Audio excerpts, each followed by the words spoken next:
Hey there, everyone.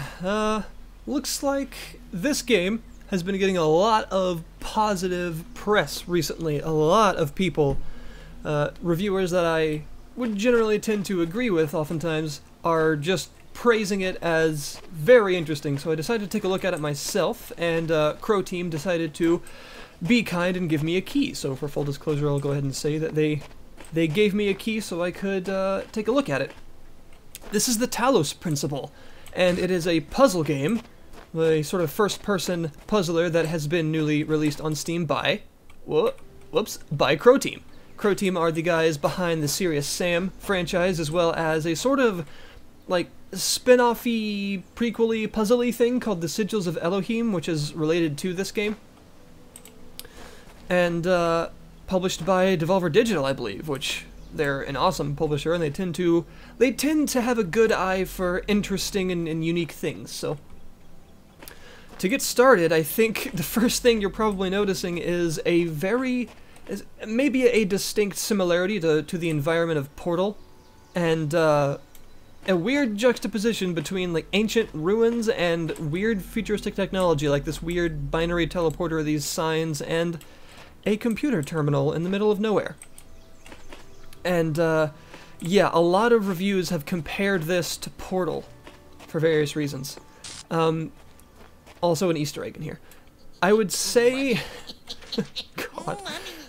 I would say that, that the comparison is fairly apt, honestly, because it has some similarities thematically, not really mechanically all that much, but I wouldn't take that comparison too much farther than that. So it is a first-person puzzle game, meaning it can get a bit brain-twisting sometimes, but I'm going to try and solve at least one of them for you in the video, and then kind of explore the world a little bit for you. I'm going to try not to spoil too much, but it's extremely story-driven, similar to how Portal did it, of course, and I can't really spoil too much anyway, because I haven't really figured everything out yet. It's very, very mysterious. There's a lot of strange things going on, a lot of uncertainties, and I guess the first thing I'll show is these terminals. You can find them all over the place, at least one in every single world, and I'll show you how large the game is later. They have these little logs, emails, websites, all kinds of things like that you can read. And if I press tab here, you can see my journal. I found a bunch of them. These are all various things from terminals I've accessed, as well as these things called time capsules, which you can find, which are recordings of this lady who help you kind of... All of these, the time capsules and the terminals, help you get a certain grasp of the world, but very slowly. None of them outright tell you exactly what's going on, at least so far. I'm sure as I get closer and closer to the end, they'll get more and more explanatory, you know. But there's a lot of expository emails and things like that that have a lot of hidden meanings, and they're kind of vague, and you have to find multiple of them to actually make out exactly what they're talking about, which I like.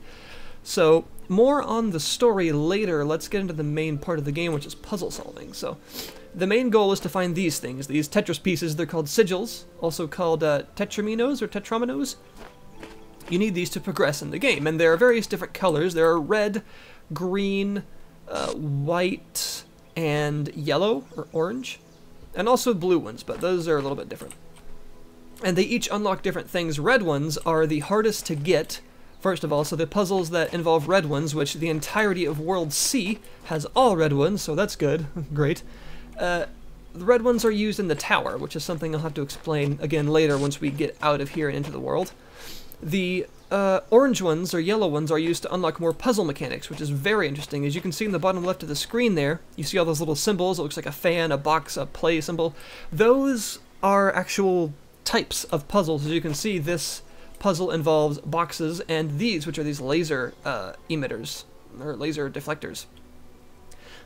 As you first start off the game, it's incredibly simple. You only have one real puzzle mechanic to worry about, which are jammers. But as you go through the game and get those orange or yellow sigils, you'll actually use them to unlock more tools to use in further puzzles. So the game does a really good job in pacing its puzzles out, I feel. Alright, so Cemetery, this one's called. Alright, so there's the goal. We have to get to that somehow. Obviously, this gate is barring our way. Also, in all of the red puzzles, you'll find these. You can basically ask for a hint here. And you can obtain hints through a secret system that you have to reach the third world to actually unlock. Those little question marks on the bottom of the screen represent the fact that I have 2 hints to use. Because I've cleared 2 of the 3 secret sort of messenger areas that allow you to get those hints, but I haven't used any of them yet because there's actually an achievement for going through the game without using them, and I'm trying to get it. But here we go. So I'm thinking you can probably see the comparisons to Portal already, and the main thing you really want to do, I guess, is just look at what you're given and then kind of slowly expand from there. So right now, the only thing I have access to is this laser deflector, that box, and a laser emitter that's red. So I think I see what I should do first. Unless... no, there's no way you can make this emitter go to that door. It's too much of a... ow! It's too much of an angle, and you can't shoot through the grates. So I think the thing I should do first is plop this here. Whoops, can't go that way. Derpity derp, and get this box. Boop! Because I can put the emitter on top of the box, and obviously if the laser crosses paths with any of these shocky core things that remind me of Wheatley, then it will interrupt it. But if I put it on the box, it's high enough in the air to where it shouldn't get interrupted, unless it might by the end one. Yeah, it does. Alright, so we'll put it a little farther along, and hopefully it won't. Like this. Boop. Oh, that's too far along. Whoops. How about here? The puzzles in this game are all about sort of logic and using the tools that you're given to slowly make your way through them to get more tools to eventually complete the puzzle. That's sort of how they're aimed. So this allows me access to another door and another connector. Now, that I think is going to complete it for me, but the problem is, with only one box, there's no way I can actually do this, I don't think. Because that's going to cross through it. Oh no, it's not. Sweet. Well then we'll just walk through here. And this one was actually pretty easy. Nice. One puzzle completed. Fairly simple. And that was actually surprising because usually I have a lot of problems with the World C puzzles. These have been the hardest puzzles so far. But there was that other gate over there, which makes me wonder. So let me take this emitter all the way over here.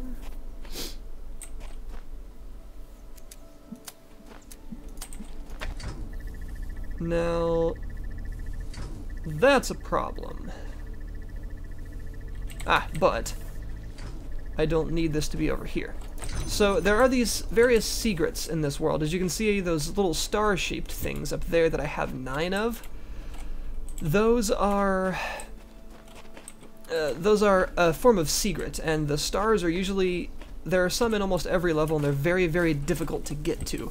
They often require some lateral thinking and some ability to get certain objects out of the puzzle chambers, which is not easy, because they tend to, those little purple barriers that you see, you can't carry things past them. It's kind of like those fields in Portal that disintegrate anything you're carrying at the time. That's sort of how they act. Alright, so this allows me to get in here and get this box. I'm wondering if maybe I was supposed to do this first and then stand them both up on boxes in order to unlock the last gate. But I was just lucky enough to get just the right angle to where the beams wouldn't get interrupted. But then again, it's also possible that having both boxes is going to allow me to do something secret in order to unlock a star, but I don't see a star right now, so we're just going to leave this this area. So there you go, there's one puzzle solved, and each of these, they're difficult oftentimes. The more mechanics involved, the more difficult the puzzle, and the game does an extremely good job in its pacing. Now, as I said before, in the first few areas, you'll start off with only a single mechanic to worry about, the jammers, and there'll be turrets and floating bombs and force fields and stuff that you can jam to prevent from working one at a time per jammer. And as you keep going and unlocking more and more puzzle mechanics, you will find that usually the first few mechanics, the first few puzzles using the new mechanics, I mean, are simpler, and then they'll start combining them with others as you continue on and making them more and more difficult. For instance, I just unlocked this symbol right here. I'm not entirely sure what it actually is, so this is pretty much the first puzzle that I've seen that's actually used it, because I just got it. So let's see what happens. Rapunzel. Alright. So this place is actually beautiful. Another thing to say about the game is it's very pretty. Like, texture quality is actually pretty good. The music is very relaxing, and it's quite pretty music.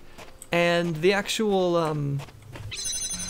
oh dear. The actual sort of environments are just gorgeous. You'll see, as I explore the world later, quite a variety of areas. Because there are actually 3 different groups of worlds, A, B, and C. A is ancient Greek themed, B is ancient Egyptian themed, and C, which is what we're in now, is sort of like medieval themed, lots of cathedral-esque areas and things like that. Alright, so right now I don't have anything to use, so we just have to explore the area. And you see those 2 boxes. Yeah, okay. So the first thing to do would be to drop a box here. And then drop this box here, so I can take this one out, which gives me both of the boxes in the starting area. So put a box there. And always look in little crevices for various secrets. There are these QR codes that you can find on the wall that are actually the messages of past androids, which, as you can tell, you are like a robotic thing. Past versions of you that have been through these puzzles and left various messages on the wall. You can scan them to see what they say, and some of them actually, interestingly enough, will not be... Platform can be used to have something carried on it, okay. They actually can't be scanned by your character. Most of them, when you look at them, it'll tell you what they say. But sometimes it won't, and you can actually put your phone to the screen. If you have a phone that can scan, or a tablet that can scan QR codes, you can do that, and it will actually allow you to view what it says, and oftentimes they're very interesting little tidbits, again, trying to unlock a mysterious story, and sometimes hints to finding stars in the level and other secrets and things like that. But again, more about all that later. Right now we're just focusing on the puzzle mechanics.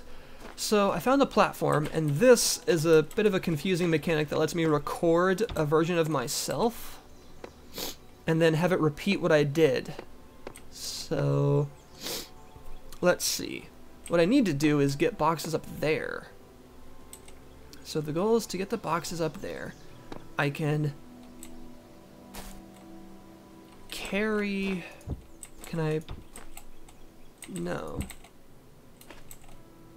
Okay, so what if I do this?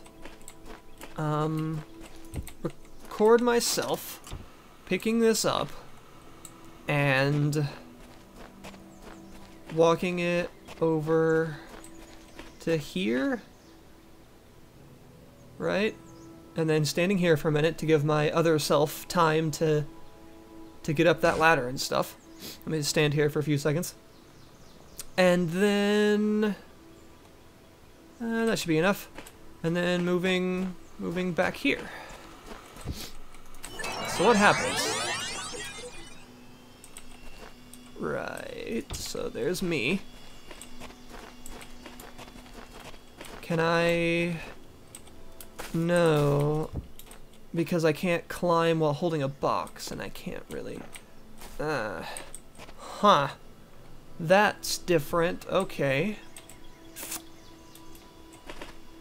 Alright, what if... Oh, wait. Okay, I think I understand, maybe? Here's what we're gonna do. Ready for this? We are going to record and stand all the way over here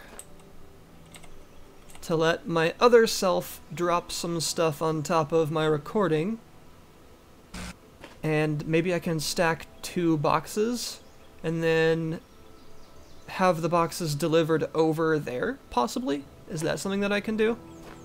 So then I'm gonna get over here, climb the ladder, and then see if I can grab the boxes from on top of this, because it actually makes a recording of the boxes for as long as this recording lasts, so that force field will still remain open until the recording actually ceases. So, alright, let's see what that does. I have no idea if this will work, but boop.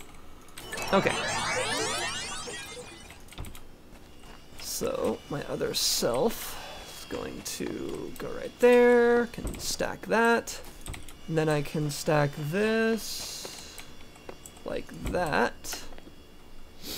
Right, and I'll just wait up here for a minute. This is kind of cool. I can make myself run around. Right, and now we're walking.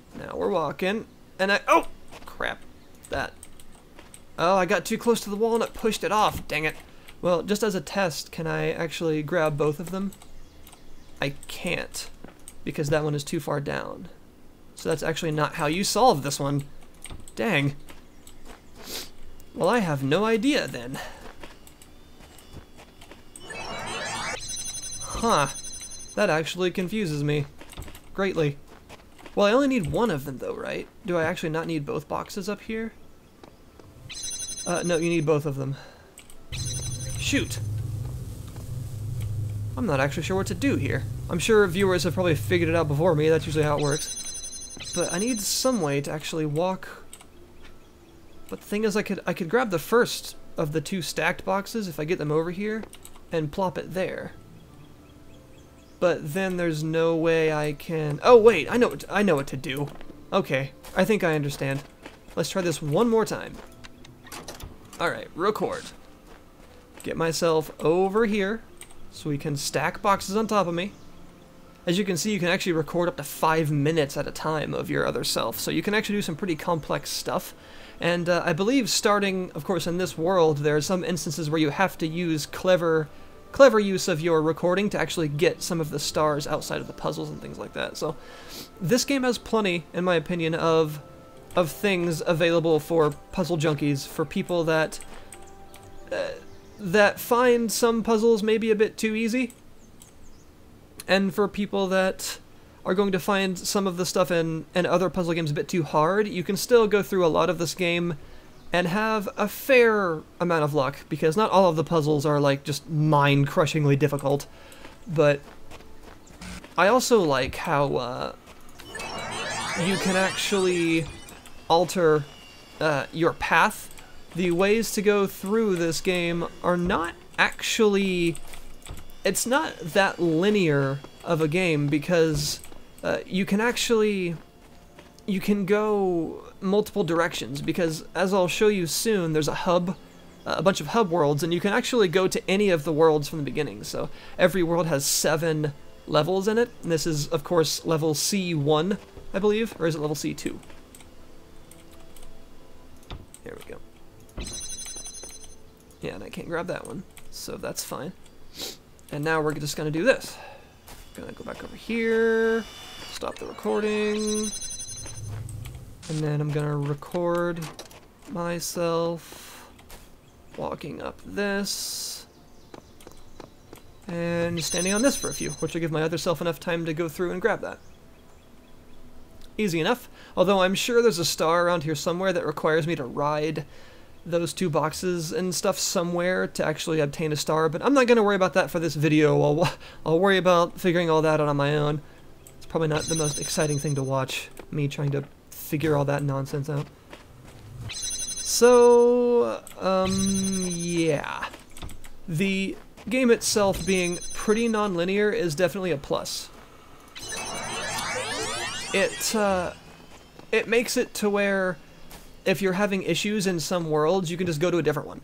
I mean, there are all kinds of places you can go, even from the beginning, that will allow you to basically, like, avoid some of the red pieces that are early in the game and just collect the ones you need to progress to more puzzle mechanics and more levels, like the green and the yellow ones. And you can come back later to any of the other worlds and do that. The game is fairly open in the fact that it allows you to explore areas kind of on your own terms. And let's actually just start doing that now, because I think you've gotten the puzzle mechanics of the game. There's a lot of different things. There's fans that blow stuff around, there's, of course, those boxes, there's the recording thing, and the platforms, and the lasers. And there's actually quite a few puzzle mechanics that it will slowly give you access to, and kind of stack them on top of each other as you go. So here's those QR codes I was telling you about. So every one of them is written by another one. So, like, this one is written by someone named Sheep. This one is written by someone named Nietzsche. And you can read all of them, and what I like is that they've given these characters personalities. So almost every one you see by this person called Sheep is kind of like you. He is confused and trying to find the meaning of this weird world you find yourself in. He's very much like the sort of in-game version of the player, because he's confused and trying to figure things out. And you're constantly being talked to by this person named Elohim. And as an interesting note, by the way, Elohim is Hebrew for God, or I think it can also be gods, it can be plural. But there's a lot of allegories to Christianity in this game. He talks to you in a very authoritative, kind of New Testament God-like way, and is, you know, like you are one of his flock, and he created this entire world for you, and he talks about the fact that you need to solve these trials to attain enlightenment and serve, like, the rest of the world in eternal life, basically. But he's very mysterious and not always entirely consistent with the things that he says. So this is one of the hub worlds. This is the hub of Siege. You can tell it's like a giant cathedral. It's beautiful. Again, like I said, the environments in this game are very pretty. And this is where one of those puzzle mechanics was. There was a pedestal here that I had to put the sigils into, and this unlocked those platforms that you just saw in that last puzzle to walk on. But if we go up, we can look at the other hubs. And this gives you a nice little rundown of every one of the things that you've solved so far. And of course, on the signs, you can see it tells you how many stars are in each level and if you found them all. So I've done everything in that one. That's the one I was just in. There's 2 more sigils there and a star to find, so yeah. But let's go up out of this hub. And you can go a lot of places from the beginning. You'll need to unlock the green sigils to actually go to the B and C worlds. You're stuck in A for a while. But you can actually end up going to all 3 of them, as you can tell, for a while before you actually complete the game. Because obviously I'm not done with it yet, and I have access to everywhere. So this is the hub, and it's very interesting. So there's where you actually begin the game. But here is something that I think everyone is curious about. That. Yeah, that's the tower. Elohim warns you never to go there, because the day you do, you will surely die, as he says. And a lot of the people in these QR codes are very curious about what he says, saying that, you know, maybe there's something to that tower, there's a reason, there's a reason he doesn't want you to go up there. And actually what happens is when you go into the tower for the first time, he not only doesn't warn you or threaten you, but completely loses track of you. So essentially he doesn't even have any control of you being in there. But when you exit later, he tells you that, you know, you're being silly, please don't do that, stay out of the tower. So for a little, just a little kind of, well, actually let's go to B. Just for a little bit of world exploration, I'm going to show you this really quick. This is what another one of the hubs is like. This is, of course, a door. As you can see, you have to solve these other kinds of puzzles. When you collect enough sigils of the right type, you go to one of these doors and you have to stack them up like this in order to sort of cover this entire plate with sigils and open a door. There are many of those puzzles, especially in the secret messenger areas of the game, which you need to actually make it to the C hub and get an axe for. That's how you get those hints. There are a huge number of those puzzles to actually open up a tomb of a messenger. But this is the ancient Egypt themed world. Isn't it gorgeous? Yes, it's beautiful. So, yeah. And also, you can tell it's very mysterious because I can see the sky, and I was just on ground up there. Like, realistically, I should see, like, a sheet of ice or a gray sky at the very least, but for some reason I see wonderful blue skies as if there's nothing above me, even though I was just walking around in, like, a wintry wasteland.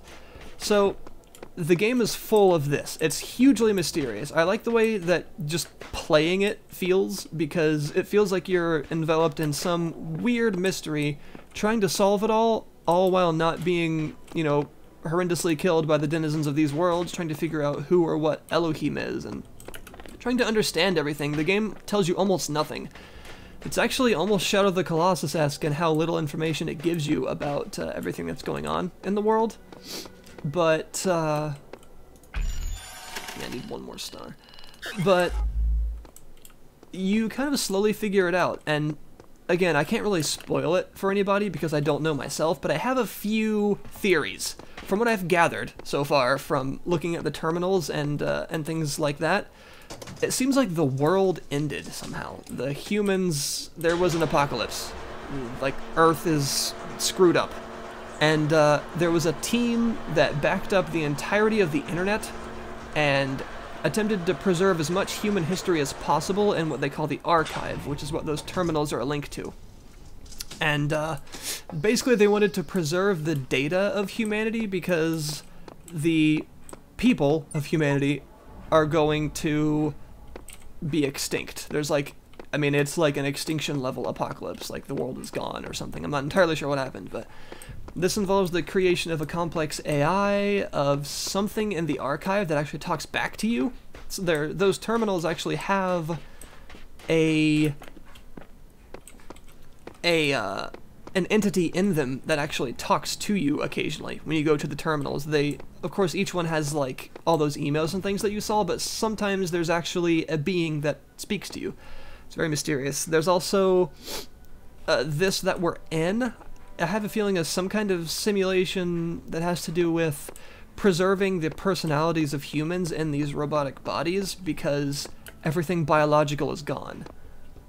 Again, this is not concrete, this is just my theory of what's going on. I feel that Elohim is maybe an AI, that the thing that basically acts like a god is some sort of artificial intelligence. Maybe the source of the simulation is up there at the top of the tower where he tells you not to go.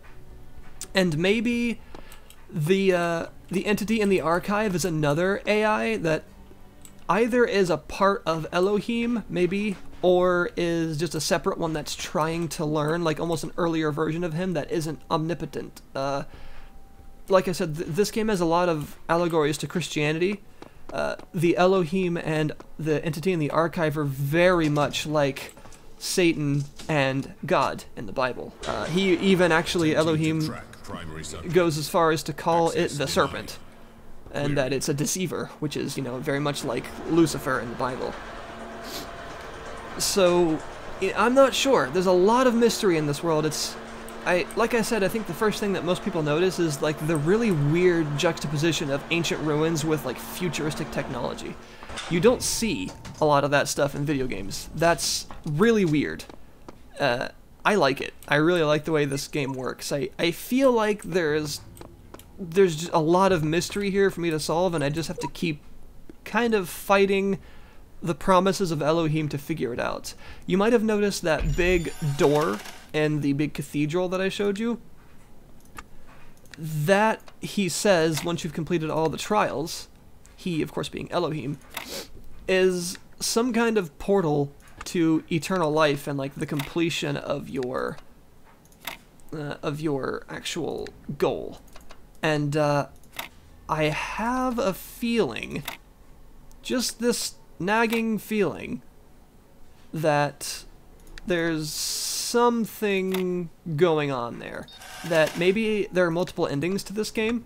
That if I actually choose to go into one of those doors at the end, that maybe I'll get an ending, but if I stick it out and try and figure out what's at the top of the tower instead, that it'll result in a different ending maybe. I'm not sure, but I mean, again, I'm basically just theorizing here. There's a lot of theory in this game because I'm not really sure about a lot of it.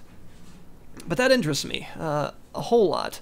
It really interests me how the game has very much pulled me into this very strange world and just kind of, you know, said, figure it out. Like, either be content with the knowledge of this godlike being, or try and figure out what's really going on, because there's obviously something going on.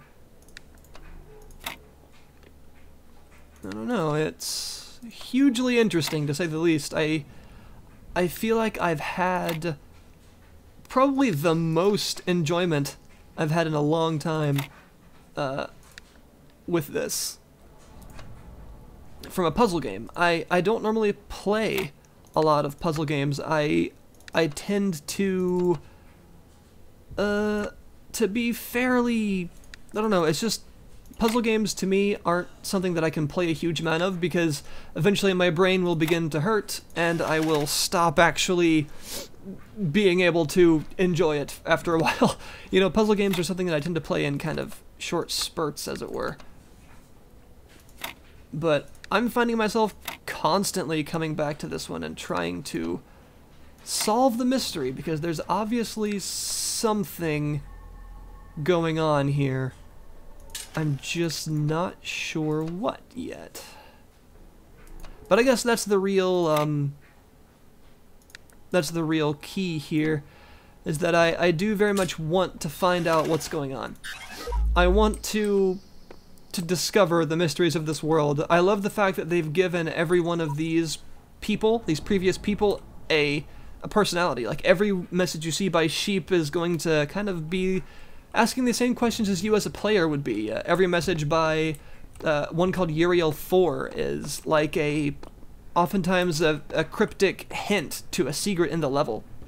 Every message by this one called Dog is like really cynical and kind of nihilistic, and you know, it keeps going like that. I think the game has a lot of personality. I think that some people are giving it very bad reviews because it's not Portal, and I think that's really unfortunate, because Portal isn't the only game that's allowed to do the whole first-person puzzle thing. There's a lot to see here, and I really would like people to give this one a shot. I think it's awesome. I think that just the sheer weight of the mystery that you feel while playing it is actually something that pushes you along.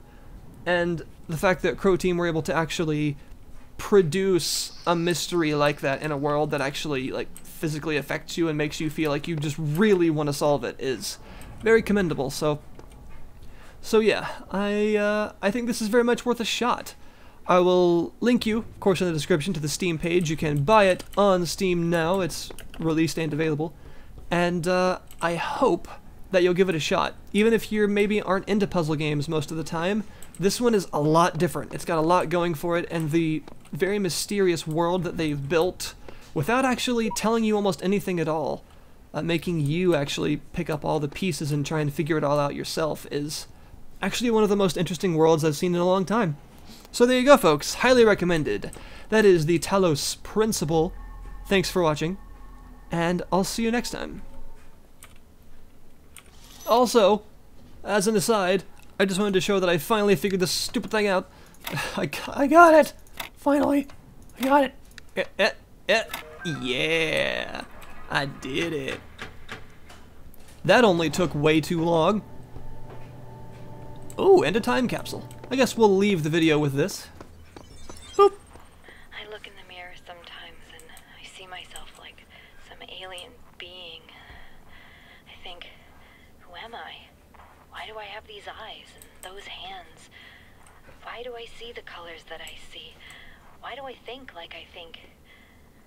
I did not choose to exist. I was created. Every single part of my body, every strand of my DNA is part of a story that stretches back billions of years. I exist only because of the choices and sacrifices made by so many others, but I don't know who they are. And what effect will my choices have on those who come after me? Maybe that's what it means to be human. Every species is part of the story, but we're the only ones who know that.